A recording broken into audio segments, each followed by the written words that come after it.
Assalamualaikum warahmatullahi wabarakatuh. Jumpa lagi bersama saya Vidyawati Hasan SPD. Tentunya kali ini kita akan membahas mengenai pembelajaran bahasa Indonesia tentang teks berita. Nah, pertama saya akan membahas mengenai fungsi, struktur, dan kaidah teks berita. Pertama-tama, kita lihat terlebih dahulu pengertian dari teks berita. Teks berita adalah teks yang berisikan hal-hal yang mengenai peristiwa yang terjadi di dunia, kemudian disebarluaskan melalui media seperti TV, internet, situs web, dan radio, serta media-media lainnya. Nah, berikut merupakan fungsi teks berita. Fungsi teks berita ini ada berbagai macam. Yang pertama, menyampaikan informasi. Informasi yang disampaikan ini tentunya yang berupa fakta. Nah, yang kedua, meningkatkan kesadaran masyarakat. Selanjutnya, membentuk opini publik. Yang selanjutnya, mengambil keputusan. Lanjut, menambah pengetahuan serta dapat mendidik.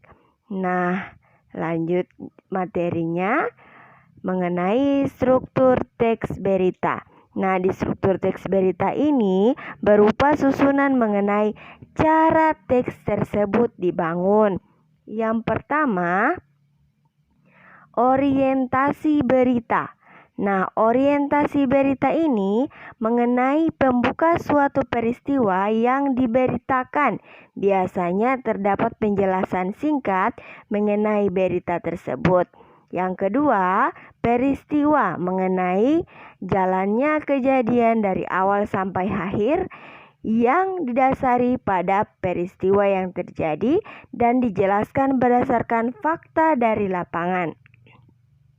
Lanjut, sumber berita. Nah, sumber berita ini mengenai sumber didapatkan berita tersebut. Kita lanjut, pola piramida terbalik.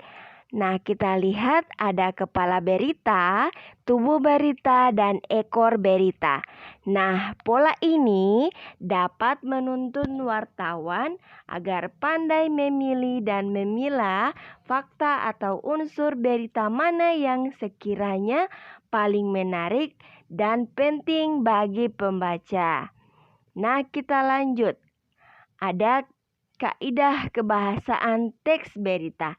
Nah, di kaidah kebahasaan berita ini yang pertama berupa penggunaan bahasa standar.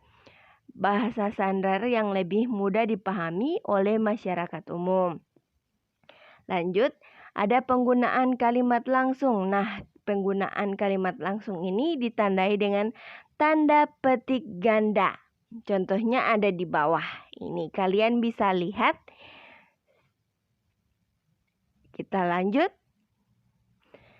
Penggunaan konjungsi bahwa yang berfungsi sebagai penerang kata diikutinya.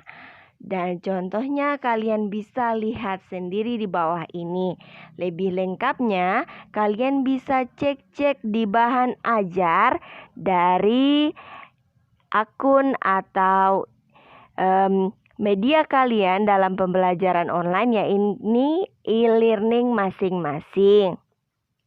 Lanjut, ada penggunaan kata kerja mental atau kata kerja yang terkait dengan kegiatan dari hasil pemikiran. Contohnya kalian bisa lihat. Nah, yang kata-kata yang dimaksud ini adalah memikirkan, membayangkan, berasumsi, berpraduga, berkesimpulan, dan beranalogi. Kita lanjut. Penggunaan fungsi keterangan waktu. Nah, di teks berita ini pasti menggunakan keterangan waktu. Contohnya kalian bisa lihat. Dan kalian bisa lihat dalam semua berita maupun berita yang di televisi atau di koran terdapat keterangan waktu kejadian. Kita lanjut, penggunaan konjungsi temporal atau penjumlahan seperti kemudian, sejak, setelah, awalnya, dan akhirnya. Nah, kalian bisa lihat contohnya ada di bawah ini. Nah, berikut ada tugas yang akan saya berikan. Lebih jelasnya kalian lihat saja di e-learning kalian masing-masing. Oke? Jangan lupa perhatikan catatan yang tertera di bawah ini. Terus, terima kasih dan sampai jumpa di pertemuan yang akan datang. Sekian dulu dari saya. Wabillahi taufik wal hidayah. Wassalamualaikum warahmatullahi wabarakatuh.